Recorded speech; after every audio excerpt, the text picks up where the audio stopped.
Hello दोस्तों, Unacademy के Hindi YouTube channel पर एक बार फिर से आप सभी का बहुत बहुत स्वागत है। हाल ही में एक खबर चर्चा में है जिसके अंतर्गत यह बताया गया है कि वैज्ञानिक पूर्वानुमानों को लेकर के जो मौसम संबंधी घटनाएं हैं उस पर एक फ्रेमवर्क तैयार कर रहे हैं। और ये फ्रेमवर्क भारत के अंतर्गत एक पहला फ्रेमवर्क होगा जो जलवायु परिवर्तन और मौसम संबंधी कार्रवाइयों के लिए एक रणनीतियां तय करेगा, डेटा प्रदान करेगा, सेवाएं प्रदान करेगा, खासतौर से उन संस्थाओं, उन लोगों को जो कि मौसम से होने वाले परिवर्तन या फिर जलवायु परिवर्तन के प्रति बहुत ज़्यादा सुभेद्य हैं और इस डेटा का इस्तेमाल कर सकते हैं। तो सेशन की हम शुरुआत करेंगे।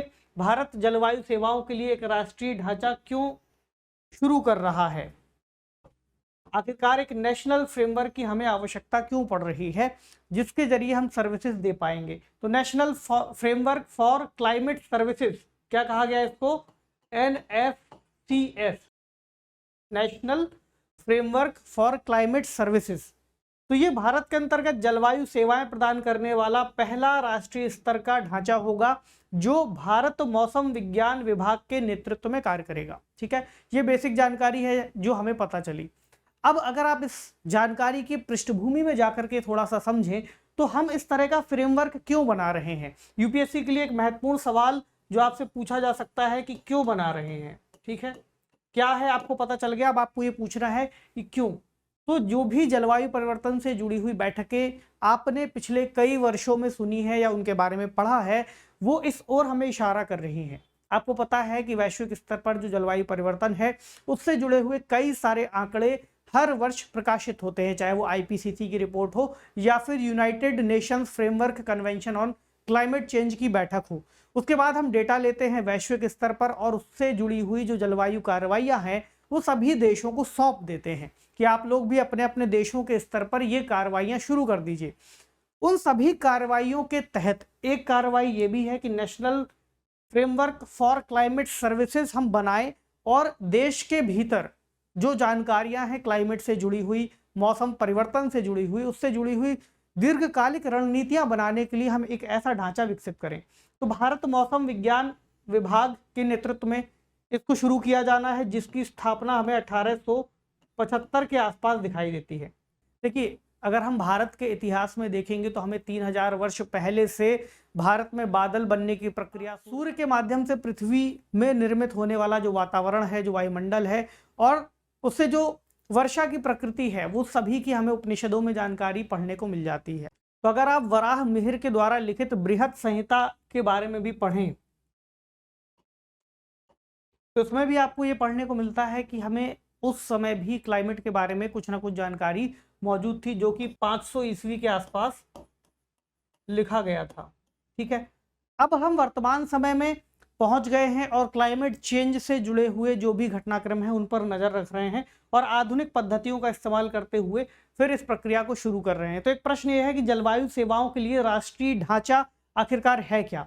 तो ये जो national framework for climate services हम शुरू कर रहे हैं, ये भारत में जलवायु सेवाओं और उससे जुड़ी हुई जानकारी प्रदान करने की दिशा में बनाया जा रहा एक राष्ट्रीय स्तर का ढांचा है कि भाई हम एक ऐसा सिस्टम बनाने जा रहे हैं जो किसी भी तरह की जलवायु परिवर्तन से जुड़ी हुई जानकारी या फिर मौसम संबंधी जानकारी को एक डेटा के रूप में कलेक्ट करेगा और सभी हितधारकों को प्रोवाइड किया जाएगा। जैसे कि कृषि से जुड़ा हुआ डेटा, आप एक बार आंख बंद करके भी सोचेंगे तो आप इस बात को समझ पाएंगे कि भाई आखिरकार क्लाइमेट या फिर वेदर से जुड़ा हुआ कौन कौन सा ऐसा फील्ड है जो इससे प्रभावित हो सकता है प्रत्यक्ष रूप से। तो खाद्य यानी कि कृषि से आप आगे बढ़े तो आपको खाद्य आपूर्ति पर इसका प्रभाव समझ में आएगा, एनर्जी पर समझ में आएगा, डिजास्टर पर समझ में आएगा, डिजास्टर मैनेजमेंट, अगर हमें पहले ही पता चल जाए कि चक्रवात आने वाला है, लू, शीतलहर या फिर किसी तरह का भूस्खलन या फिर भूकंप, तो हम ये पता कर सकते हैं कि इसको मैनेजमेंट इसका कैसे करें।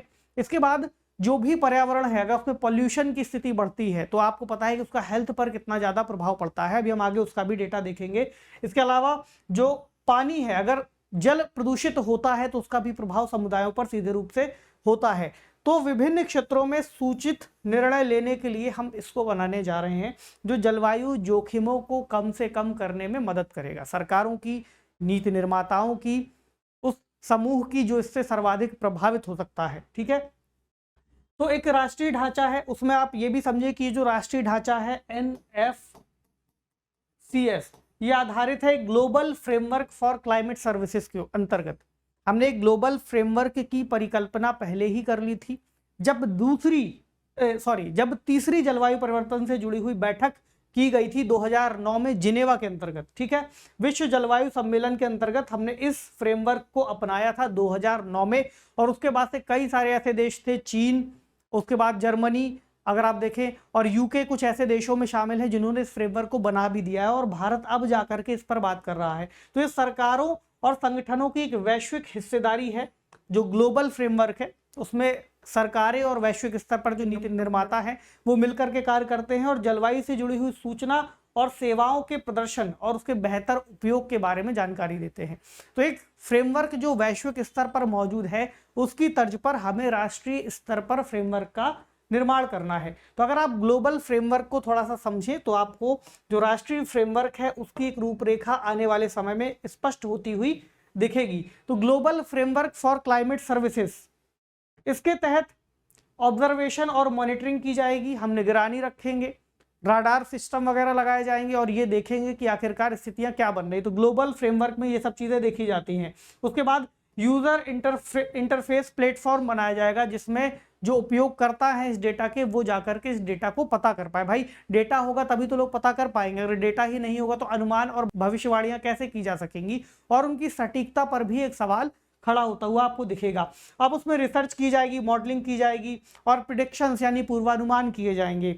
इसके बाद कैपेसिटी डेवलपमेंट, लोगों को उसके बारे में समझाया जाएगा, आखिरकार डेटा आ गया है तो आप कैसे उसका इस्तेमाल कर सकते हैं, और क्लाइमेट सर्विसेज इंफॉर्मेशन सिस्टम एक इसके तहत शुरू किया जाएगा। तो कौन कौन से क्षेत्र हैं जो जुड़ते हैं, चर्चा की हमने, एग्रीकल्चर और फूड सिक्योरिटी यानी कृषि और खाद्य सुरक्षा, दूसरा जल संसाधनों की सुरक्षा, उनकी साफ सफाई, अगला क्या है हेल्थ यानी कि स्वास्थ्य सेवाएं, एनर्जी सेक्टर, और डिजास्टर रिस्क रिडक्शन यानी कि आपदा प्रबंधन न्यूनीकरण, कि हम उसको कैसे कम कर पाएं।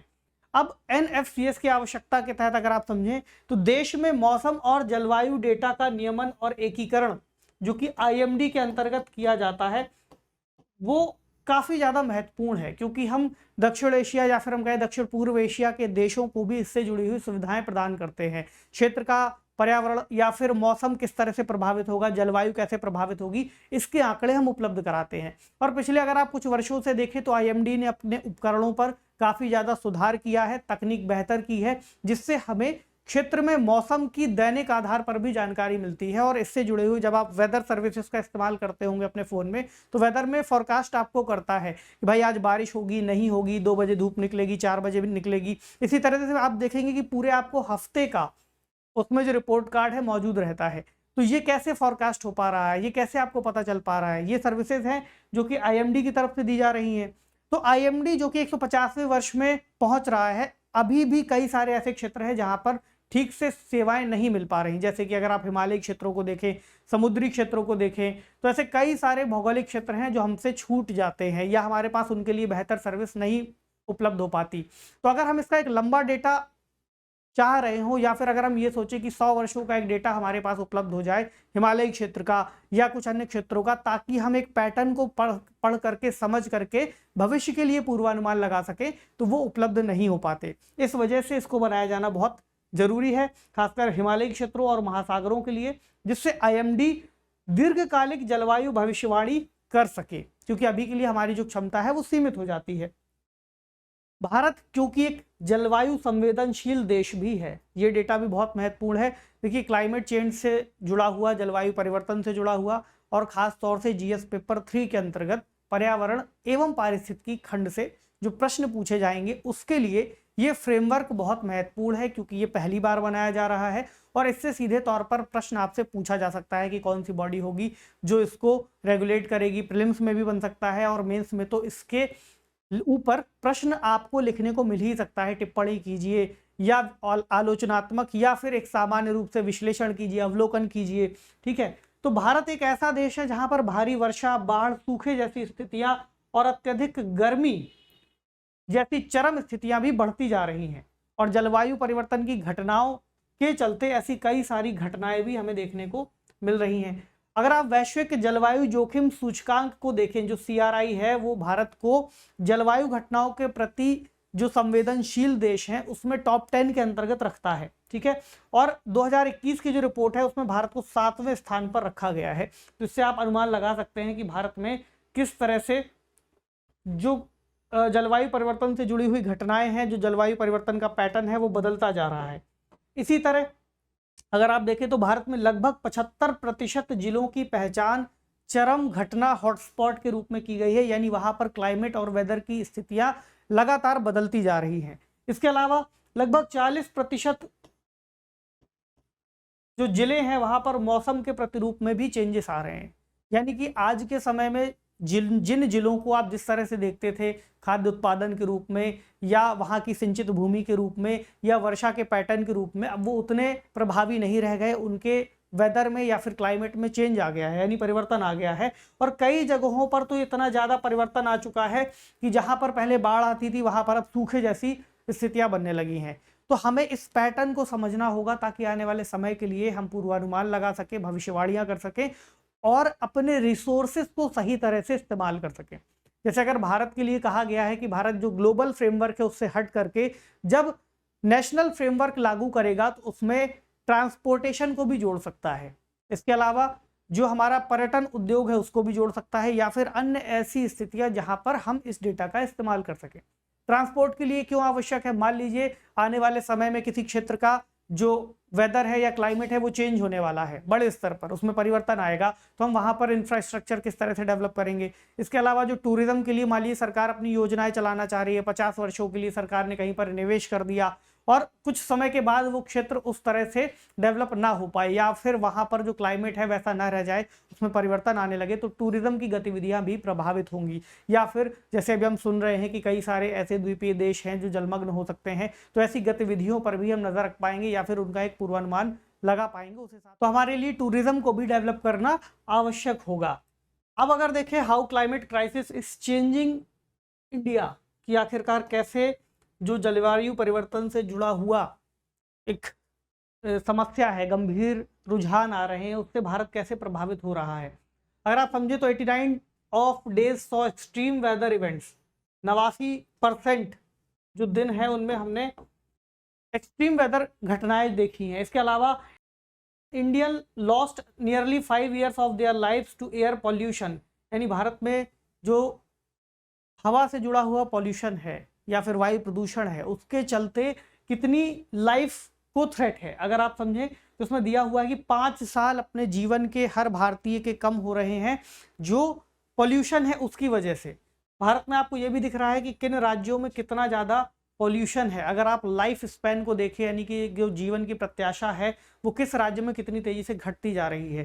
खास तौर से इस बेल्ट में अगर आप समझें, पंजाब, हरियाणा, दिल्ली, उत्तर प्रदेश, बिहार, झारखंड और छत्तीसगढ़ वाला एरिया, पश्चिम बंगाल वाला एरिया, ये सबसे ज़्यादा प्रभावित एरिया है। यहाँ पर सबसे ज़्यादा जीवन की कमी हो रही है। 66 से 120 महीने प्रति व्यक्ति कम होता हुआ दिख रहा है।